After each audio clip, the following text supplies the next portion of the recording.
الحمد لله وكفى والصلاة والسلام على رسوله المصطفى وعلى عباده الذين ارتضى ومن بهداهم اهتدى وبآثار أهل المدينة اكتفى. تعريف المؤول وحكمه. ثم إذا ترجح بعض وجوه المشترك بغالب الرأي يصير مؤولا، وحكم المؤول وجوب العمل به مع احتمال الخطأ. تعريف المؤول وحكمه. ثم إذا ترجح بعض وجوه المشترك بغالب الرأي يصير مؤولا، وحكم المؤول وجوب العمل به مع احتمال الخطأ. مشترک کی تعریف، اس کی مثال، اس کا حکم آپ کے سامنے بیان کر دیا گیا. اب اس کو بیان کرنے کے بعد آپ کے سامنے مؤول کی تعریف اور اس کا حکم بیان کیا جا رہا ہے. چنانچہ مشترک کے اندر چند معنی ہوتے ہیں. اگر غالب رائے سے یعنی دلیل ظنی سے، یا تو وہ دلیل ظنی خبر واحد ہو، یا وہ دلیل ظنی قیاس ہو، یا کوئی اور چیز ہو، مثلا سیاق و سباق سے ہمیں یہ بات سمجھ میں آ جائے کہ مشترک کے چند معنی میں سے کوئی ایک معنی متعین ہے، تو جو معنی اس طرح متعین ہوتا ہے نا وہ مؤول ہو جاتا ہے. مؤول کا جو حکم ہے وہ یہ ہے کہ جب تک ہم کو معلوم نہ ہو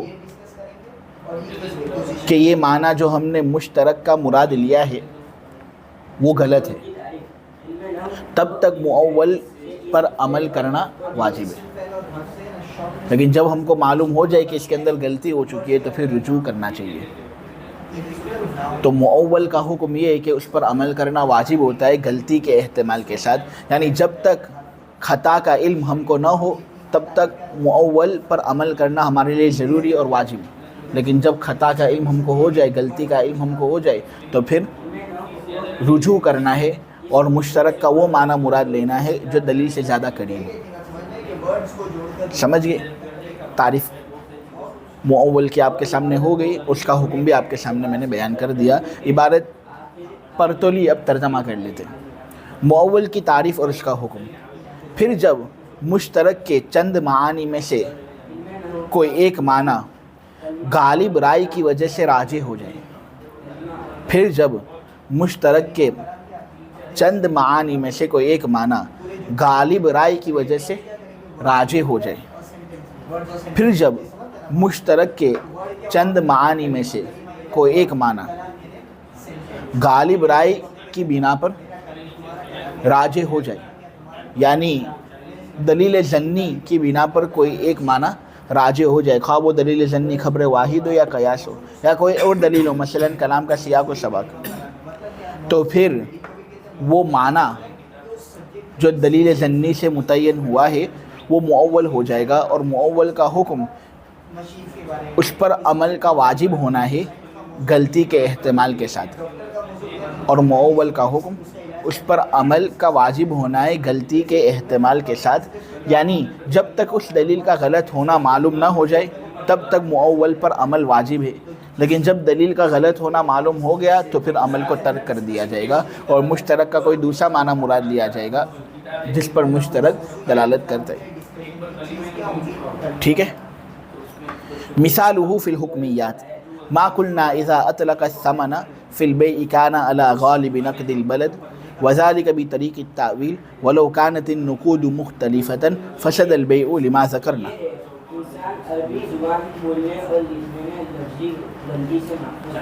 اس عبارت اور پیراگراف کے اندر مؤول کی مثال احکام کے سلسلے میں آپ لوگوں کے سامنے بیان کی جا رہی ہے. صاحب اصول الشاشی رحمۃ اللہ علیہ یہ کہتے ہیں کہ احکام میں مؤول کی مثال یہ کہ اگر کوئی شخص خریداری کا معاملہ کرے اور وہ ثمن کی مقدار کو متعین تو کرتا ہے لیکن اس کی صفت کو بیان نہیں کرتا، تو اب یہ جو ثمن بائع کے حوالے کرے گا یہ مشترک ہے. جو بھی ثمن وہاں پر چلتے ہوں گے